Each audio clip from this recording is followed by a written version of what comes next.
What's up, everybody? This is Al Johnson back here with the Al Johnson Show, and today I decided to come up here and kind of do a bit of a retrospect on Marvel's Loki show on Disney Plus, the first season, because next Friday will be the 2-year anniversary of when the show premiered, and also we are 4 months away from season 2 premiering, which is October 16th.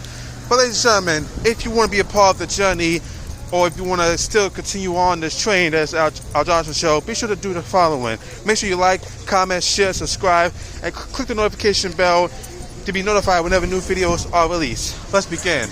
And folks, like I said, I wanted to come up here and talk about why I love the first season of Loki.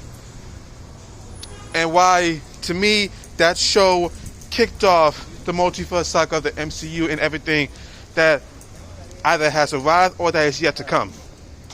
So, as we all know, Loki, he was the villain of the original Thor movie and the original Avengers movie. To me, still the best Avengers movie. And there was something about this character that was always fascinating, where you can never tell whether he's going to be a good guy or he'll just switch over and be the bad guy and just do things for his own benefit and that are to his nature. And over the last I would say decade or so, the way Tom Hiddleston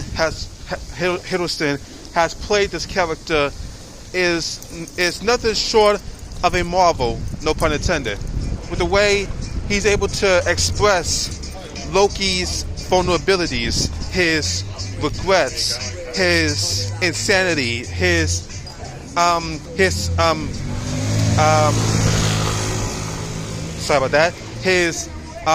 maliciousness, his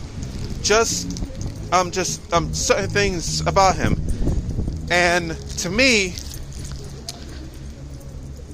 when you think about the character Loki, you honestly didn't think there were many ways to go with him. Because when he was killed off in Infinity War, honestly, we were led to believe that's the end of Loki. We were led to believe that was it for the character. But then, I believe around the release of Endgame, reports came out that for Disney Plus, which was launched in the same year, that there was going to be Marvel TV shows that was going to be having the same cinematic production love of the movies, but just a bit smaller for TV. And the 2 TV shows that was fully announced and coming was what ended up being WandaVision and Loki. And when you thought about, maybe it'll tackle stuff we didn't see in Loki's history. Maybe we didn't see Loki tackle this. Maybe we didn't see Loki do this. Obviously, it'll be in between these movies. But then Endgame came out, and when the Avengers were on their time heist, and it went back to that first movie, and they were trying to get I'm trying to remember, what was it? The Mind Stone, I believe it was. And and our Avengers were intercepted by the past Avengers, which caused Loki to escape with not the Mind Stone, the Space Stone. Pardon me, the Space Stone. He left with the Space Stone.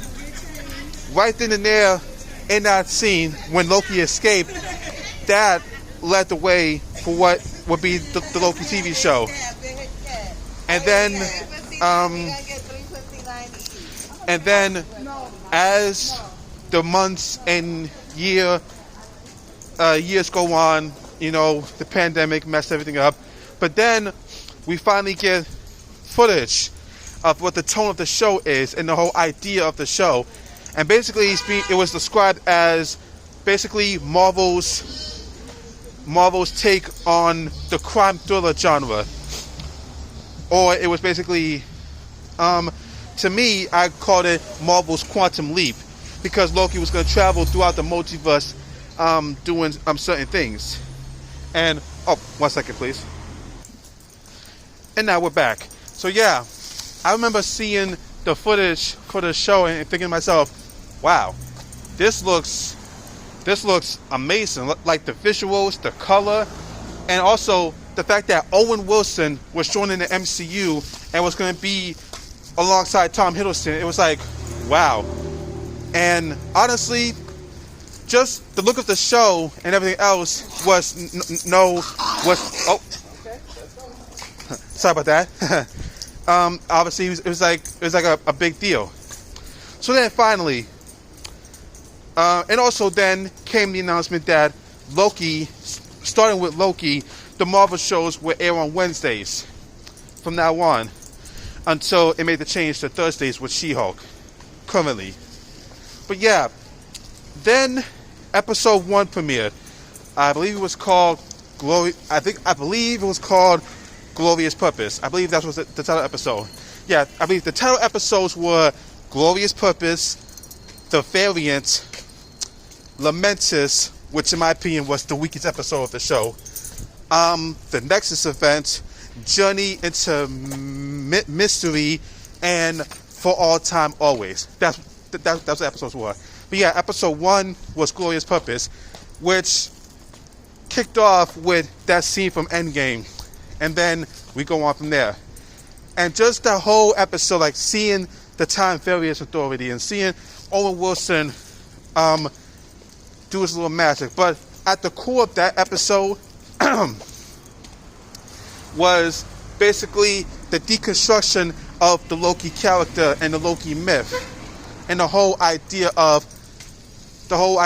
with time is, if you veer off course, if you go away from what your fate is, can you change your destiny? Can you change your fate?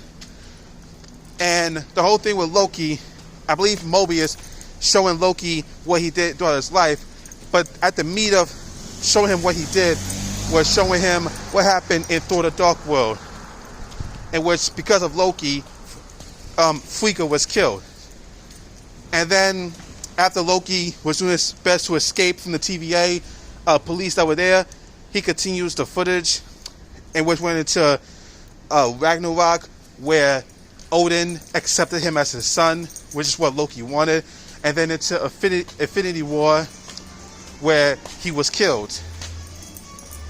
And also, who could forget in that episode where Loki, he was trying to find the Space Stone so he could escape, but then he went to, what's his name, Casey?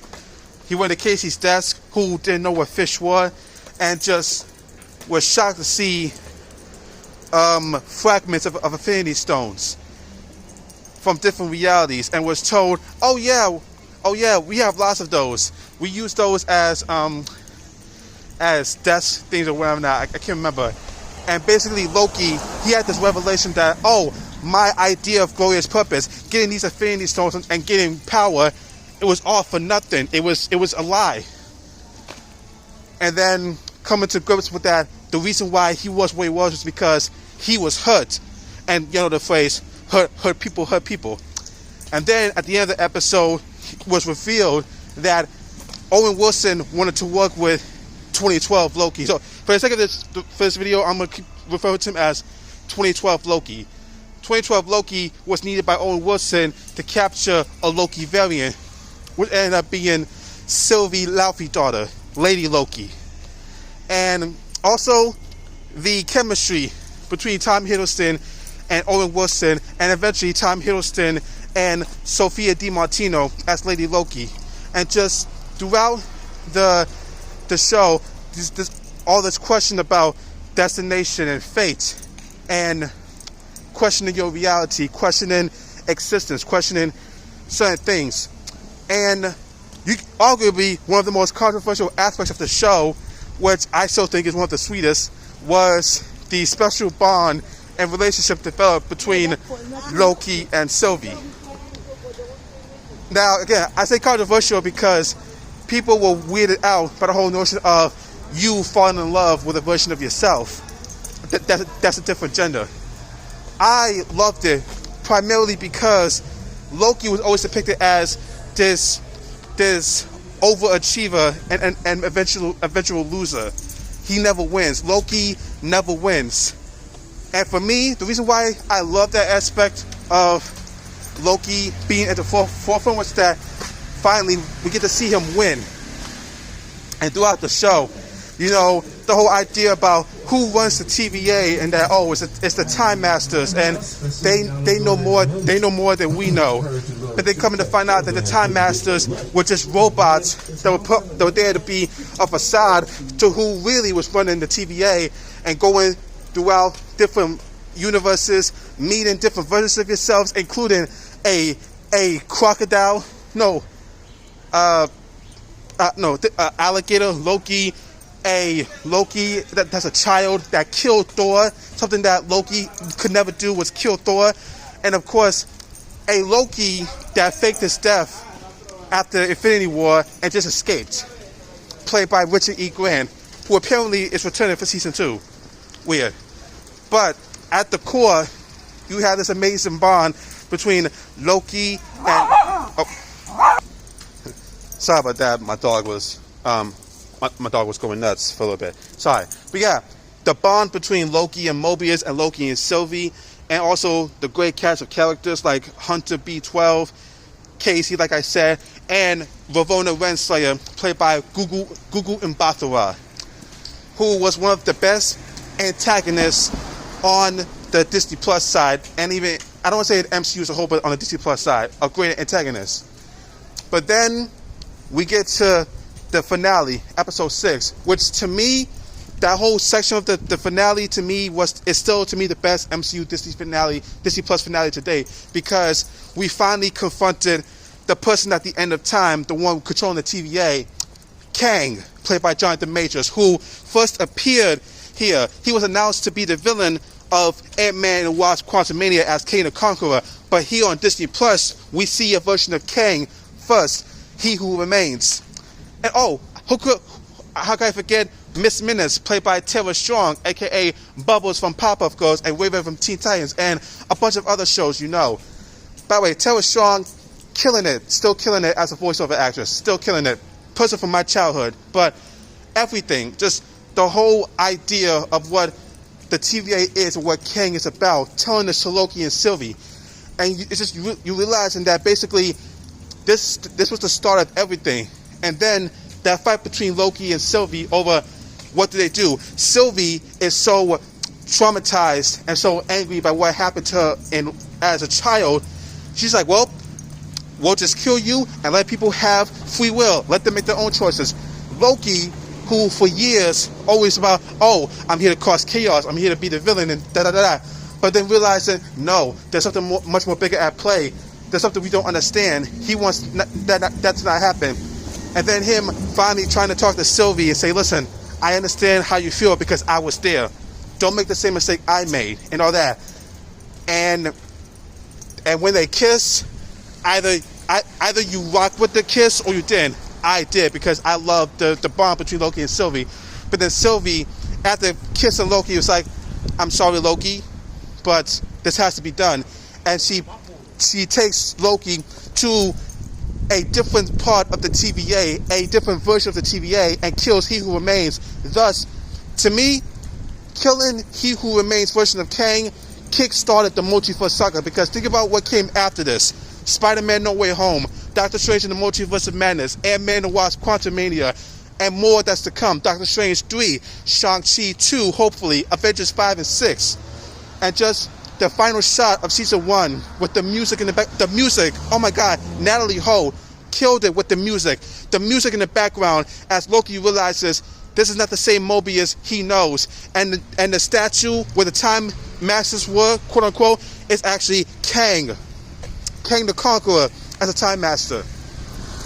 And it cuts off there. And just everything about this show is magnificent, and it still is magnificent.